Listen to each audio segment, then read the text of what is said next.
Hello,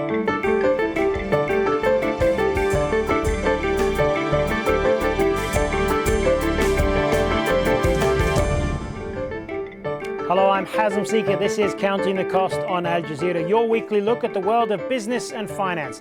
This week, Brazil. Could the worst be over for the Olympic hosts' economy?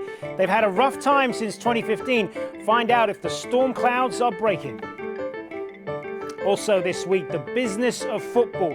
We'll look at why Chinese investors are rushing to buy European football teams and why China's president wants to host the World Cup. Plus, we'll explain what FinTech or financial technology is all about. Is commerce as we know it about to change?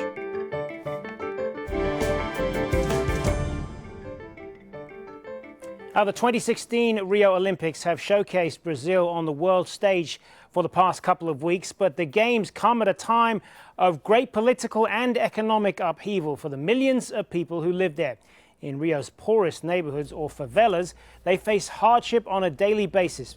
Right now, Brazil has an interim government, and former President Dilma Rousseff is about to be impeached. The International Monetary Fund is forecasting growth will shrink by more than 2% in 2016. Joanna Gazarovska visited the City of God to find out how judo offers children there an escape from poverty and hardship. Olympians are taught to believe that the sky is the limit. But growing up in Rio's City of God favela, Mateus knows the boundaries on what he can achieve in life are set much closer to home. The shy 11-year-old lost his father in a shooting 5 years ago, but it was that tragedy that led him to discover a gift for judo. When he heard about his father's death, he went downstairs with his friends and entered the gates of the Judo Institute. He was 6 and started training to overcome his sadness and anger. I thought it was something temporary, but judo became his passion. It changed his life. Judo can help people, even those who are very shy. Judo liberates them. It fills their head with positive thoughts. Like Mateus, Brazil's first gold medalist at these games, Rafaela Silva grew up in the City of God, becoming a rare success story, a hero who Brazilians across the country are embracing. Judo changed my life. I was the child inside a community with no dreams or objectives in life. The only thing I could think of was to have a cool bicycle or something cool to wear like my friends. But my family had no money, and it was through judo I was able to get some sponsors. I could help my family, which is the most important thing for me. Rafaela and Mateus trained together at the Instituto de Reação. This is the Olympic group, judokas who are considered to be the best. And from the institute they can be selected by the Brazilian national team. Here in the City of God and other poor communities around Brazil, a sport like judo is not just helping keep kids off the streets, but it's also providing them with a quality education. Beatriz and her brother gained entry into a private school on a judo scholarship. As well as winning the Junior Pan American Championship twice, the 13-year-old has already filled a box with her medals. She definitely has the potential to become an Olympic athlete. She has the talent, the tools, and the focus. The importance of Rafaela's gold medal to the Institute is huge. It proves we are on the right track and that the kids are on the right track. Maybe one day Brazilians will cheer on Beatriz and Mateus as future Olympic champions. Well, some analysts are saying, though, that this year could mark the bottoming out of the economy. Joining us from Sao Paulo now is Carlos Pio, Professor of International Political Economy. Thank you for being with us. Now, we saw there how day-to-day life is still very hard for many Brazilians. But is there, in your view, a ray of hope for Brazil, that the worst has now happened and things can finally get better? Well, yes, if we are talking about the short business cycle. So we expect Brazilian economy to run on a upward scale and grow 1% in 2017. But if we are talking about a long-term sustainable growth, I would say that we are still very far behind what's really necessary. Brazilian regulations are directed toward the upper middle class and the rich people. So lots of the motors, engines of growth are not in place for the poorest. And let me tell you and tell our viewers that the ones that live in urban favelas are not the really poor in Brazil. The really poor are in the backlands of the north and northeast regions. And there's no hope for them in the longer term. Their lives are better than they were 15 years ago because of the conditional cash transfers. But education is not there for them, and health and infrastructure in general that would alleviate poverty and create an avenue for prosperity is still absent, and it's not in the mindset of Brazilian people in general, the political and economic elites. So I would say in the short term, yes, the economy will kick back to 1-2% growth. That's the maximum we can have without strong currency appreciation due to inflationary pressures that will pick up. But in the longer term, no. And obviously, the world's attention has been on Brazil these past couple of weeks with the Rio Olympics. But what impact have the Olympics had or will have on the economy, particularly given all of the dire predictions that we heard going into the Games? Well, I'm no specialist on the impact of the Olympics, but I would say that we had stronger priorities in other areas, be them the infrastructure in general or policies that are conducive to long-term sustainable economic growth, especially towards the poorest spectrum of the Brazilian society. And I would say that the Olympics, if they have any positive impact they will be very concentrated on the city of Rio de Janeiro, while the poorest, as I said before, the poorest don't live there. They live far away from Rio, far away from urban areas. They're mostly young kids living with in households with only one parent, normally the mother being sustained by conditional cash transfers. So I would say we had better priorities than to make the Olympics or the World Cup of 2 years ago. Well, there have been some signs of recovery, though, haven't there, this past year? I mean, the stock market is up considerably. The Brazilian currency, the real, is stronger. Do you see those as signs of hope for recovery? And will that have any impact on the poorest people that you were just talking about there? No impact on the very poor. The very poor in Brazil are like the untouchables in India. Let me emphasize. They're not seen by public policy except for conditional cash transfer. The signs that the economy will pick up again are there. I would say that the interim government has a especially good diagnostic of what the problems are regarding the macroeconomy, and even the macroeconomy, and even the microeconomy. But concerns about long-term sustainable economic growth have to come from society in general and have to be addressed by Congress. Carlos Pio, thanks for being with us. It's a pleasure. Well, coming up next on the show. I'm Tarek Bazley in Berkeley, California, where the dietary supplement and vitamin industry is worth billions of dollars each year. But are they actually making us any healthier? All right, now in the past year, an unprecedented number of European football clubs have been bought up by Chinese investors. In Italy, a Chinese consortium agreed to buy AC Milan earlier this month, and a Chinese retail group snapped up a 70% stake in Inter Milan back in June. In Spain, Chinese media giant Dalian Wanda has a 20% stake in Atletico Madrid.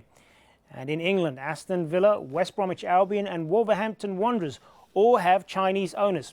China's President Xi Jinping is a huge fan of the game, and he wants to turn China into an international football power. But the world's second largest economy has qualified for just one Football World Cup. Large sums of money have been spent, though, on attracting top players to China's own football league. Well, joining us now from Birmingham is Gary Hudson, Senior Lecturer at the School of Broadcast and Sports Journalism at Staffordshire University. Thanks very much for being with us. So how popular is the sport of football in China, particularly at the grassroots level? And don't you need that popularity to sustain the game in China?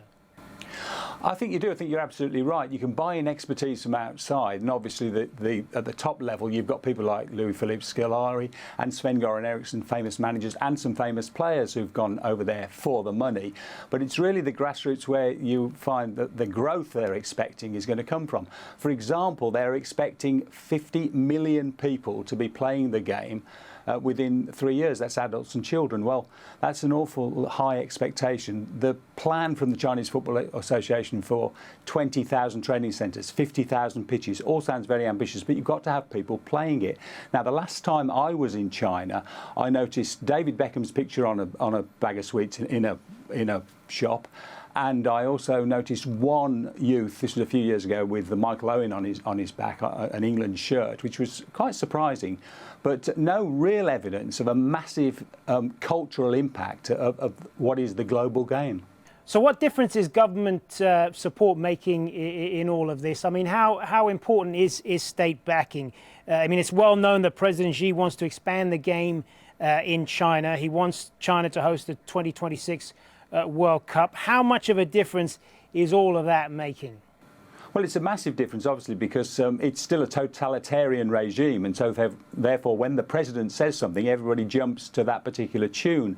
But it's not necessarily realistic, is it? I mean, they may get to host the World Cup, but the idea of being a global football power by 2050, which is what they've talked about, is realistic, even if you drive youngsters into playing the game, because it is all about the football culture, which is all pervasive in other parts of the world. So China's performance in World Cups, as we know, is one qualification in 2002 when they lost all their games and didn't score a goal. So it's something that obviously the business community is taking to heart because of the investment they're making overseas, but it doesn't necessarily mean that's going to be reflected in performances on the pitch for the national team.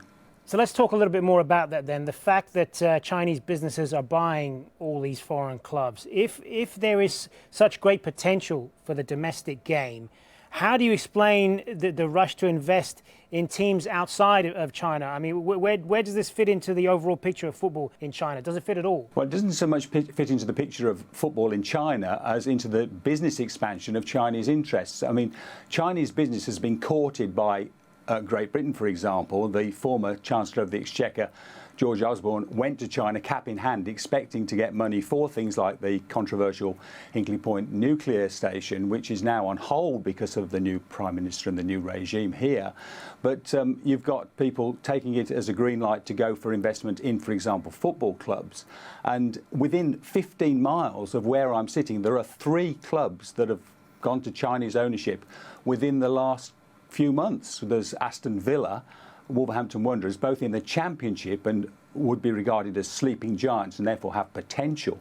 The Chinese have probably seen what happened to Leicester City, who came up from the Championship and after a short while won the Premier League, which was very much regarded as a one-off, but it could happen again. And then there's the first investment in a Premier League club, which is the £150 million sale of West Bromwich Albion, which are another club who've underachieved in recent years but are now firmly established back under good governance and solvent in the Premier League.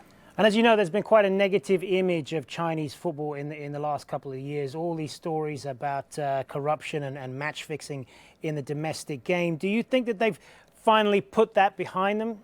I'm not sure that anybody would be convinced because obviously there's a lot of betting money involved and there is massive money involved in football worldwide anyway. And historically, obviously, we're not looking at a particularly transparent regime in China.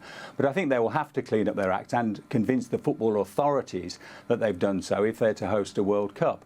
And clearly having influence in Europe through ownership of European clubs will help with the UEFA vote on that. And that's an important block in terms of the FIFA vote that would deliver a World Cup to China. So what do you think is the end game in all of this? What is the final objective here? Because as we were saying earlier, we were talking about the huge amounts of money being spent here. But is there a fear that this could just be a fad? It could be a bubble that will just burst eventually? Well, it could be a bubble that will burst, but I think that the end game is global dominance. But at risk of making that sound too glib, I mean, obviously there is a possibility that by throwing money at the problem, you get results. I mean, it's happened to other football clubs.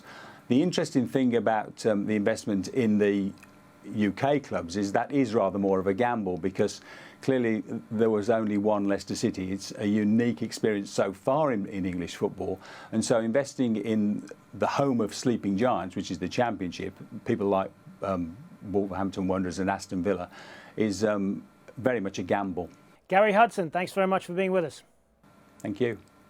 Now, an after-school coding club for girls in Senegal is proving to be a huge success. The Ministry of Education there is looking to spread IT programming beyond the capital into rural areas. Several mobile apps have been developed in the club. Some of them are now attracting investment. Nicholas Huck reports from Dakar. It may look like they're playing a game, but Aida, Monsurlo, Boria and Nelia are testing a new app they developed. It's called Cgest. It enables people to find out if a piece of land is free or already owned. We saw that there were land ownership problems, people fighting over land. So we developed this app to find a solution to these land rights problems. They are so frequent and are affecting so many. Last July, protests like this one in rural Senegal turned violent after companies bought land from the state. Farmers believed it belonged to them. The government is in charge of land rights, but endless bureaucracy makes it difficult for communities to check who actually owns what. Communities are aware of the danger of losing their land. There is this conflict between government who believe that they are the legal owners and the communities who believe that they are the legitimate owners. The app is aimed at village communities where women deal with local state services. Most don't have access to electricity, but own mobile phones. Nelly and the others are part of a bigger movement in Africa, turning to apps and stepping in where the state is failing to deliver. In this coding school, Awa is developing software to help doctors prioritize patients in hospitals. Kane's app is about making housing and rental contracts transparent. And Biran is working on an online neighborhood lost and found hub.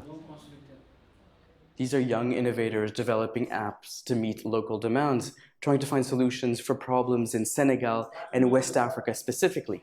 There are plenty of great ideas in this room, but the biggest challenge for these people is to try to find funding for their projects, something the state of Senegal is trying to address. Senegal is allocating $100 million to develop the IT sector. And on the outskirts of the capital, it's building what it's called the Silicon Valley of West Africa, a startup village dedicated to new technologies. The IT ministry says 10% of its budget is dedicated to getting women involved in these projects. It's a market that knows no borders. There may be disparities with Western countries, but people in developing countries can quickly catch up and create amazing things, better than what we see today in the developed world. But Nelly and the others have not received any backing from the state so far. Still, they're thinking ahead. For them, it's all about cornering an unseen but potentially lucrative market in this virtual battle to find solutions for villagers.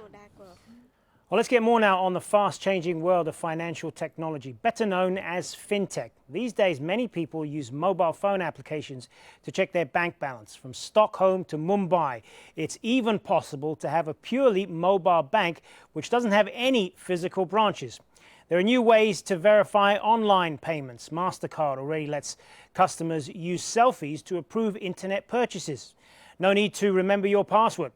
Well, telematic insurance has also arrived. That's driver monitoring technology which helps insurers identify safe drivers. And then there is something called blockchain. This is the database technology behind Bitcoin. It's basically a digital ledger which allows safe transactions without going through a middleman like a bank. The World Economic Forum believes blockchain will become the beating heart of financial services in the next few decades. More now on the potential for a digital revolution in financial services. Joining us from New York is Larry Tabb, founder and chief executive of Tabb Group, a financial markets research and consulting firm. Thank you for being with us. Now, are we looking at a real game changer here? In some ways, it'll be pretty significant. In other ways, I'm not sure that it will radically change the world. Most of these are technologies that enable people to pay people more directly, people to trade with people more directly. It just streamlines the process. It doesn't radically blow it up or anything. Anytime a new technology like this emerges, it does bring up some inevitable concerns, doesn't it? What sort of questions does this raise about privacy and about security? The most destabilizing is probably something like a payments mechanism like Bitcoin or blockchain. And what that basically does is it allows people to send money to other people without an intermediary. And to a certain extent what that does is it gets the bank out of the middle of the transaction, it gets the state out of the middle of the transaction, and it enables the more anonymous payment of money from one person or one group to another. So what's the downside to this then? I mean, could this be vulnerable to hacking? Well, that's actually a really good question. If you look at Bitcoin or if you look at blockchain, we've seen some pretty major hacks. We saw the Mt. Gox hack a couple of years ago. We saw the DAO hack just a month or two ago, where people broke into a new digital currency called Ether, and they stole roughly $50 million from the distributed autonomous organization, and then just the other day in Hong Kong there was a hack of Bitcoin for $70 million or something like that. So yeah, these supposedly unhackable infrastructures aren't necessarily completely as secure as people believe that they were. In the Bitcoin hacks, the Mt. Gox and in Hong Kong, they didn't really break into the cryptocurrency. They broke into the exchange where you put your cash into and transfer it into Bitcoin. In the Ethereum hack and the DAO hack, there they didn't really even break into it. They modified the contract to the extent that they could actually corrupt the smart contract that was built into Ethereum. So these technologies aren't fully robust yet. They aren't really ready for mass population yet. And even if the underlying technology is actually pretty strong in terms of Bitcoin, there are still endpoints where you need to park your money to get your Bitcoin, and those endpoints aren't necessarily as robust as they need to be. Larry Tabb, thanks for being with us. Great to be here. Thank you. Well, let's end this show with a look at the billion-dollar vitamin industry. There's growing evidence many supplements have no proven positive health effects. Tarek Basley has more from San Francisco. All right, sweetie, we have to go to school now, so we have to take our vitamins. For Sharla and her daughter Syra, it's a daily routine, a chewable multivitamin before heading off to school in the morning. If there's not something that they're getting in their day, as far as in their food, then I feel good knowing that they're getting it through their vitamins. And it's big business. Americans spend around $35 billion each year on dietary supplements and vitamins. Unlike medicines, which must be shown to be safe and effective before receiving government approval, supplements can be sold freely. They only risk being banned if they're found to be unsafe. Their effectiveness is left up to those who take them. We have people that are coming in here, they've been using vitamins since probably the 50s or 60s, and they know if something's working or not. For myself, I usually give myself kind of a month test. I start taking something. If I don't notice anything, then I just decide not to take it. Stepping inside a vitamin store like this one in Berkeley, California, you're immediately struck by the vast selection on offer. From bone health dietary supplements to broccoli sprout antioxidants, the promises of a healthier and more energized life. The thing is, though, many of these claims have little in the way of scientific evidence to back them up. If swallowing dietary supplements and vitamins is not your thing, there's also the intravenous option. A $175 infusion of multivitamins and minerals straight into your bloodstream. When you see it in action, that I know that the medicine is working. I can see it that day, hear my patients' testimonials. I don't need the research study to tell me. But for Dr. John Schwartzberg, who's spent his career researching and writing about vitamins at the University of California, Berkeley, the widespread use of multivitamins is misguided and possibly dangerous. They're taking these pills on a daily basis when they have no idea and there's no science to support whether it's safe or efficacious. So a big experiment is being done by Americans on themselves based upon almost no good science. Some say if the supplements do no harm, then no harm's done by taking them.